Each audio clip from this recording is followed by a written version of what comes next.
Student, next unit is system of particle and rotational motion. Okay, so its first chapter is system of particle and rotational motion. Okay, first topic is internal forces and external forces.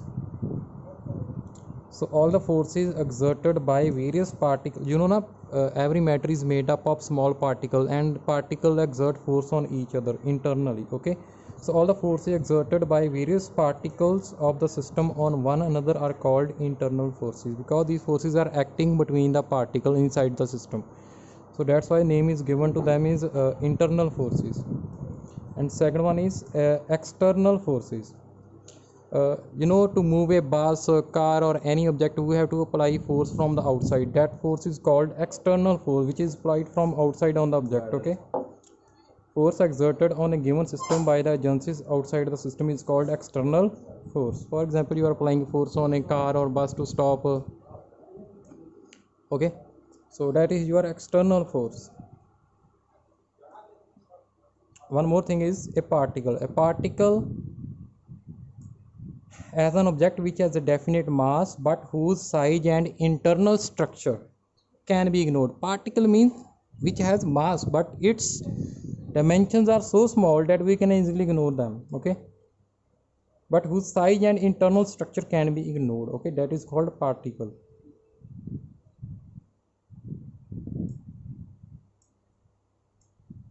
And system is a collection of very large number of particles. So particle comprises a system so which mutually interact with each other. So particle inside the system, they interact with each other, they apply force on each other. Next is rigid body. Rigid body मतलब ਤੁਸੀਂ ਇਹਨੂੰ ਆਸਾਨ ਭਾਸ਼ਾ ਵਿੱਚ ਕਹਿ ਸਕਦੇ ਜੇ ਇਹੋ ਜਿਹੀ ਬੋਡੀ ਸਖਤ ਜਿਹਨੂੰ ਕਹਿ ਸਕਦੇ ਆਪਾਂ ਵੀ ਜਿਹਦੀ ਸ਼ੇਪ ਵੀ ਨਾ ਚੇਂਜ ਹੋਵੇ, ਸਾਈਜ਼ ਵੀ ਨਾ ਚੇਂਜ ਹੋਵੇ, मतलब ਉਹਦਾ ਡੈਫੀਨੇਟ ਸਾਈਜ਼ ਤੇ ਡੈਫੀਨੇਟ ਸ਼ੇਪ ਹੋਵੇ, ਉਹ ਚੇਂਜ ਨਾ ਹੋਵੇ ਕੋਈ ਫੋਰਸ ਅਪਲਾਈ ਕਰੀਏ ਆਪਾਂ। लिखा ना, a rigid body is that which has a definite size and definite shape. This is because distances between different pair of particle of such a body do not change in applying any force on it. मतलब मैं ਤੁਹਾਨੂੰ ਸਿੱਧਾ ਕਹਿ ਰਿਹਾ ਕੋਈ body ਹੈ, ਮੰਨ ਲਓ ਇਹ ਆ ਮੇਰਾ ਪੈਨ ਆ, ਇਹ 'ਤੇ ਮੈਂ ਫੋਰਸ ਅਪਲਾਈ ਕਰ ਰਿਹਾ ਵਾਂ, ਇਹਦਾ ਕੋਈ ਸਾਈਜ਼ ਘੱਟ ਵੱਧ ਰਿਹਾ ਜਾਂ ਸ਼ੇਪ ਚੇਂਜ ਹੋ ਰਹੀ ਹੈ, ਇਹਨੂੰ ਮੈਂ ਕੀ ਕਹਾਂਗਾ, ਰਿਜਿਡ। ਬਟ ਜੇ ਮੈਂ ਇਹਦੀ ਗੱਲ ਕਰਾਂ ਹੁਣ ਇੱਥੇ ਮੈਂ ਥੋੜ੍ਹੀ ਫੋਰਸ ਅਪਲਾਈ ਕੀਤੀ, ਇਹਦੀ ਸ਼ੇਪ ਚੇਂਜ ਹੋ ਗਈ, ਇਹਨੂੰ ਮੈਂ ਰਿਜਿਡ ਨਹੀਂ ਕਹਿ ਸਕਦਾ, ਆਈਡਲੀ ਰਿਜਿਡ। लगी समझ? Next is kinds of motion of a rigid body. First one is pure translational motion. Translational motion is that motion in which every particle of the body travels the same linear distance in given time interval. मान लो ਇਹ body ਆ, ਇਹਦਾ first particle 10 second ਦੇ ਵਿੱਚ ਤੁਹਾਡਾ cover ਕਰਦਾ 1 metre distance, ਹੋਰ particle ਲਵਾਂਗੇ ਉਹ ਵੀ ਕਿੰਨਾ ਕਰਨਾ ਚਾਹੀਦਾ 10 ਸੈਕਿੰਡ ਦੇ ਵਿੱਚ सेम डिस्टेंस ट्रैवल करना चाहिए। जे करदा फिर उन्होंने कि मोशन कहेंगे आप, प्योर ट्रांसलेशनल मोशन। ठीक है जी, जो एग्जाम्पल हैगी a block sliding down on an incline plane. Okay, so next is pure rotational motion. In this motion a rigid body rotates about a fixed axis.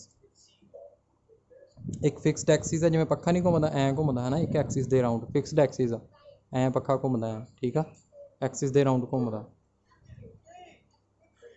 Every particle of the body moves in a circle which lies in a plane perpendicular to the axis and has its centre on the axis. देखो ऐ आ axis आ, जिमें fan आ वो S plane च घूमता, ठीक है, axis perpendicular है ना प्लेन दे, हर एक पार्टिकल कि मूव करता सर्कुलर सर्कल के पाथ में मूव करता, ठीक है। जिवें फस्ट वन का रेडियस R1 आ, सैकेंड का रेडियस R2 आ, तुहानूं पता नहीं नंबर ऑफ पार्टिकल्स है हर एक सिस्टम के, ठीक है। Next is combination of translational and rotational motion.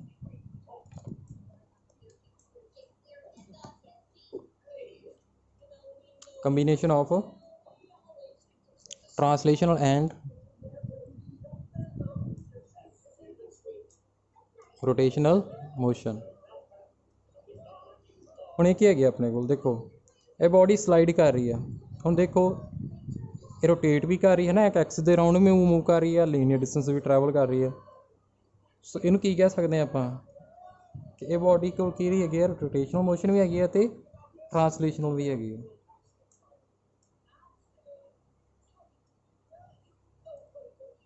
Next student ਜਿਹੜਾ ਬੜਾ ਇੰਪੋਰਟੈਂਟ ਟੋਪਿਕ ਹੈਗਾ ਵਾ ਸੈਂਟਰ ਆਫ ਮਾਸ। ਠੀਕ ਆ, ਸੈਂਟਰ ਆਫ ਮਾਸ ਇੱਕ ਪੁਆਇੰਟ ਆ, ਇੱਕ ਪੋਜੀਸ਼ਨ ਆ ਬੋਡੀ ਦੀ at which whole mass of the body is concentrated.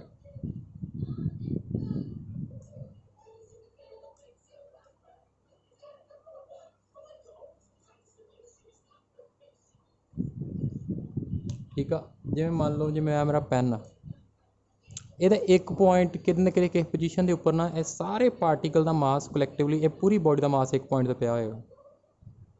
ਠੀਕ ਆ, ਉਹ ਜਿਹੜੀ ਪੋਜੀਸ਼ਨ ਜਿੱਥੇ ਬੋਡੀ ਦਾ ਸਾਰਾ ਮਾਸ ਕੰਸਨਟਰੇਟਡ ਆ, ਸਾਰਾ ਮਾਸ ਪਿਆ ਹੋਇਆ ਬੋਡੀ ਦਾ, ਉਸ ਪੁਆਇੰਟ ਨੂੰ ਮੈਂ ਕੀ ਕਹਾਂਗਾ, ਸੈਂਟਰ ਆਫ ਮਾਸ। ਜਿਵੇਂ ਆ ਮੇਰੀ ਰਿੰਗ ਆ, ਇਹਦਾ ਸੈਂਟਰ ਆਫ ਮਾਸ ਕਿੱਥੇ ਹੋਏਗਾ? ਇਹਦਾ ਸੈਂਟਰ ਆਫ ਮਾਸ ਕਿਤੇ ਇੱਥੇ ਸੈਂਟਰ 'ਚ ਕਿਤੇ ਹੋਏਗਾ। ਠੀਕ ਆ, ਜਿੱਥੇ ਇਹਦਾ ਪੂਰਾ ਕੀ ਹੋਏਗਾ, ਮਾਸ ਕੰਸਨਟਰੇਟਡ ਹੋਏਗਾ।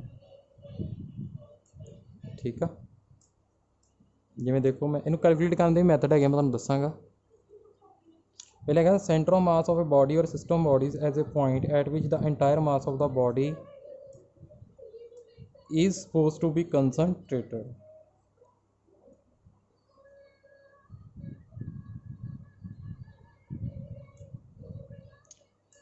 ठीक है, ਇਹ ਜਿਹੜਾ ਪੁਆਇੰਟ ਹੈ ਨਾ, ਇਹਨੂੰ ਮੈਂ ਅੱਗੇ ਐਕਸਪਲੇਨ ਕਰਾਂਗਾ। ਇੱਥੇ ਕੀ ਲਿਖਿਆ ਹੋਇਆ ਹੈ, if all the external forces acting on the body or system body were to be applied at the centre of mass. ਜੇ ਐਕਸਟਰਨਲ ਫੋਰਸਿਸ ਆ ਕਿਸੇ ਬੋਡੀ 'ਤੇ ਅਪਲਾਈ ਕਰ ਰਹੇ ਆ, ਕਿੱਥੇ? ਉਹਦੇ ਸੈਂਟਰ ਆਫ ਮਾਸ 'ਤੇ। The state of rest motion of body system body shall remain unaffected। मतलब ਉਹਦੀ ਸਟੇਟ 'ਤੇ ਕੋਈ ਉਹਦਾ ਇਫੈਕਟ ਨਹੀਂ ਪਏਗਾ। ਜੇ ਰੈਸਟ ਜਾਂ ਤਾਂ ਰੈਸਟ 'ਚ ਰਹੇਗੀ, ਜੇ ਮੋਸ਼ਨ ਜਾਂ ਤਾਂ ਮੋਸ਼ਨ 'ਚ ਰਹੇਗੀ। ਠੀਕ ਹੈ ਜੀ।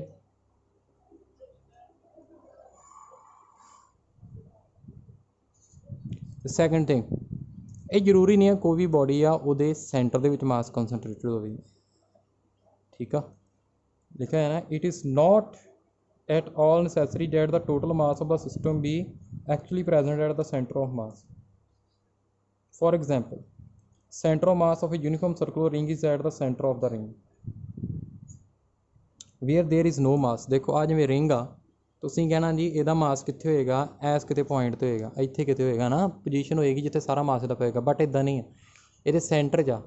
ਹੁਣ ਉੱਥੇ ਤਾਂ ਮਾਸ ਹੈਗਾ ਹੀ ਨਹੀਂ ਆ, ਸੈਂਟਰ 'ਚ ਤਾਂ ਦੇਖੋ ਖਾਲੀ ਆ, ਬਟ ਇਹਦਾ ਸੈਂਟਰ ਆਫ ਮਾਸ ਕਿਤੇ ਇੱਥੇ ਕਿਤੇ ਸੈਂਟਰ 'ਚ ਆ, ਜਿੱਥੇ ਬੋਡੀ ਦਾ ਪੂਰਾ ਮਾਸ ਪਿਆ ਰਿੰਗ ਦਾ। ਠੀਕ ਆ, ਉਹਦਾ ਸੈਂਟਰ ਆਫ ਮਾਸ ਕੁਝ ਨਹੀਂ ਹੈ, ਤੁਹਾਡੀ ਪੋਜੀਸ਼ਨ ਆ at which whole mass of the body is concentrated। ਸੋ ਇਹਨੂੰ ਕੈਲਕੂਲੇਟ ਵੀ ਕਰ ਸਕਦੇ ਹਾਂ ਸੈਂਟਰ ਆਫ ਮਾਸ ਨੂੰ। ਠੀਕ ਹੈ ਜੀ। ਸੋ ਨੈਕਸਟ ਮੈਂ ਕਰਨ ਲੱਗੇ ਆਰਟੀਕਲ ਸੈਂਟਰ ਆਫ ਮਾਸ ਅਸੀਂ ਕਿਵੇਂ ਕੈਲਕੂਲੇਟ ਕਰਨਾ। ਇਹ ਮੇਰਾ ਮਾਸ ਸਿਸਟਮ ਲਿਆ, ਉਹਦਾ ਮਾਸ ਪਾਰਟੀਕਲ ਦਾ ਬਣਿਆ ਹੁੰਦਾ ਨਾ ਸਿਸਟਮ। ਠੀਕ ਆ, ਸਿਸਟਮ ਆ ਕਿੰਨੇ ਪਾਰਟੀਕਲ ਦਾ ਬਣਿਆ? 2 ਪਾਰਟੀਕਲ ਆ। ਪਹਿਲੇ ਪਾਰਟੀਕਲ ਦਾ ਮਾਸ ਹੈਗਾ m1, second particle having mass m2, first ਦਾ position vector r1 vector, second ਦਾ r2 ਵੈਕਟਰ। ਠੀਕ ਹੈ ਜੀ। ਇੱਕ ਤਾਂ ਇਹ ਦੋਨੋਂ ਫੋਰਸ ਇੱਕ ਦੂਜੇ ਉੱਪਰ ਅਪਲਾਈ ਕਰ ਰਹੇ ਨੇ, ਤੁਹਾਨੂੰ ਪਤਾ ਨਾ ਦੋਨੋਂ ਪਾਰਟੀਕਲ ਇੱਕ ਦੂਜੇ 'ਤੇ ਫੋਰਸ ਅਪਲਾਈ ਕਰਨੀ ਹੈ। ਫਸਟ ਪਾਰਟੀਕਲ ਸੈਕਿੰਡ 'ਤੇ ਅਪਲਾਈ ਕਰੇਗਾ, ਸੈਕਿੰਡ ਫਸਟ 'ਤੇ ਕਰੇਗਾ, ਬਟ ਡਾਇਰੈਕਸ਼ਨ ਓਪੋਜ਼ਿਟ ਹੋਏਗੀ, ਮੈਗਨੀਟਿਊਡ ਸੇਮ ਹੋਏਗਾ। ਮੈਂ ਸਪੋਜ਼ ਕਰ ਲੈਂਦਾ ਕਿ ਇੱਕ ਐਕਸਟਰਨਲ ਫੋਰਸ ਲੱਗ ਰਹੀ ਹੈ, ਫਸਟ 'ਤੇ ਲੱਗ ਰਹੀ ਹੈ F1, ਸੈਕਿੰਡ 'ਤੇ ਲੱਗ ਰਹੀ ਹੈ F2। ਠੀਕ ਆ, ਹੁਣ ਪਹਿਲੇ 'ਤੇ ਲਿਖੀਏ ਵੈਲੋਸਿਟੀ ਕਿੰਨੀ ਹੈ, dr1 ਵੈਕਟਰ ਓਵਰ dt, ਪੜ੍ਹਿਆ ਨਾ formula. Second dr2 vector over dt।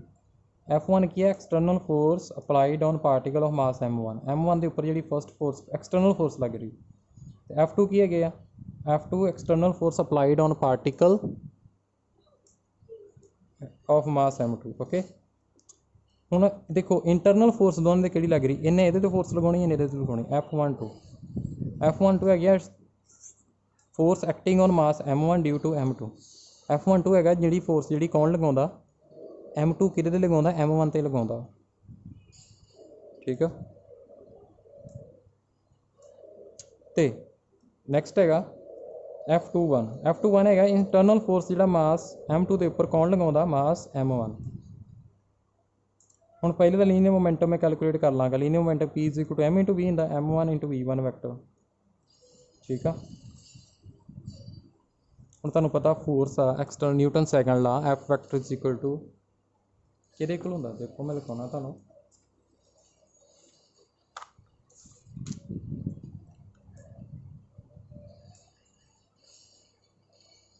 dP vector over dt। ठीक है जी। ਹੁਣ ਦੇਖੋ ਇਧਰ ਐਕਸਟਰਨਲ ਫੋਰਸ ਕਿੰਨੀ ਲੱਗ ਰਹੀ ਟੋਟਲ, ਦੇਖੋ ਕਿੰਨੀ ਆ। ਹੁਣ ਪਹਿਲੇ ਮਾਸ ਤੇ ਦੇਖਣਾ ਹੈ, ਇੱਕ ਤਾਂ F1 ਵੈਕਟਰ ਲੱਗ ਰਹੀ ਫੋਰਸ ਐਕਸਟਰਨਲ, ਇੱਕ ਦੂਜੀ ਇੰਟਰਨਲ। ਕੌਣ ਲਗਾ ਰਿਹਾ M2 is equal to dP1 vector over dt ਹੈ ਨਾ, ਨਿਊਟਨ ਸੈਕੰਡ ਲੋ। ਮੋਮੈਂਟਮ ਦੀ ਵੈਲਿਊ ਪੁੱਟ ਕਰਦੀ M1 V1 vector. Similarly second particle ਵਾਸਤੇ ਇਕੁਏਸ਼ਨ ਬਣਾ ਲੈਣੀ M2 V2 vector F2 vector plus F21 vector. ਦੋਨਾਂ ਨੂੰ ਐਡ ਕਰ ਦਿਓ। 3 ਇਕੁਏਸ਼ਨ ਹੋਈ ਤਾਂ 4 ਨੂੰ ਵੀ ਐਡ ਕਰ ਦਿਓ, ਇਹ ਆ ਜਾਏਗਾ। ਹੁਣ ਦੇਖੋ ਇਹ ਫੋਰਸ ਤੇ ਹੋ ਜਾਏਗੀ ਕੈਂਸਲ ਆਊਟ। ਕਿਉਂ ਹੋ ਜਾਏਗੀ? ਕਿਉਂਕਿ ਦੋਨਾਂ ਦਾ ਮੈਗਨੀਟਿਊਡ ਕੀ ਹੈਗਾ ਸੇਮ, ਬਟ ਡਾਇਰੈਕਸ਼ਨ ਕੀ ਹੈਗੀ ਓਪੋजिट। दोनों की हो जानी है कैंसल हो जानी है। ठीक है। लेफ्ट साइड आया डी ओवर डी टी, इन्हें मैं बाहर लिख सकता, अंदर की लिख सकता M1 V1 vector plus M2 V2 vector is equal to F1 vector plus F2 vector is equal to मैं F वैक्टर लिख लिया है ना। External force, total external force दोनों पार्टिकल की कितनी लग रही है F वैक्टर। तो टोटल एक्सटर्नल फोर्स सिस्टम की कितनी लग रही है F वैक्टर।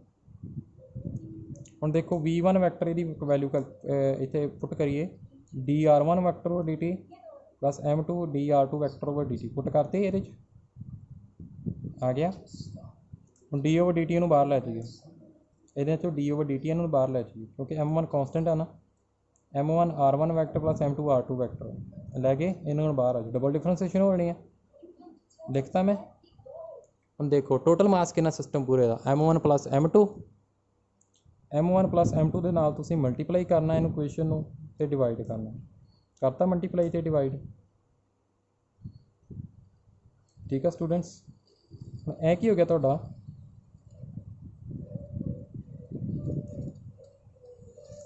ए इक्वेशन तुसीं पढ़ी हुई है ना, force is equal to mass into as relation है ना। F vector is equal to M D।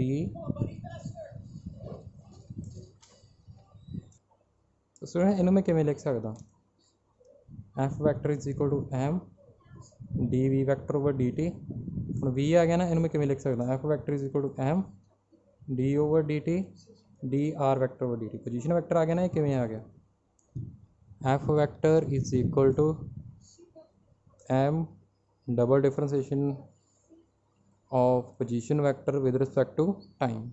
ठीक है। इन्हें कंपेयर करो, इन क्वेश्चन कंपेयर करोगे, देखोगे तुसीं इनू कॉपी ते लिख लेना। कंपेयर करोगे ना इक्वेशन के नाल कंपेयर करो। M इत्थे की होएगा M1 प्लस M2 तो जी डबल डेरीवेटिव के इनसाइड होएगी वो की होएगा तुहाडा पोजीशन वैक्टर। ठीक है जी। सो होल मास कितने कंसनट्रेटेड है आड़ा पोजीशन वैक्टर आर की वैल्यू कितनी है M1 R1 vector plus M2 R2 vector over M1 plus M2।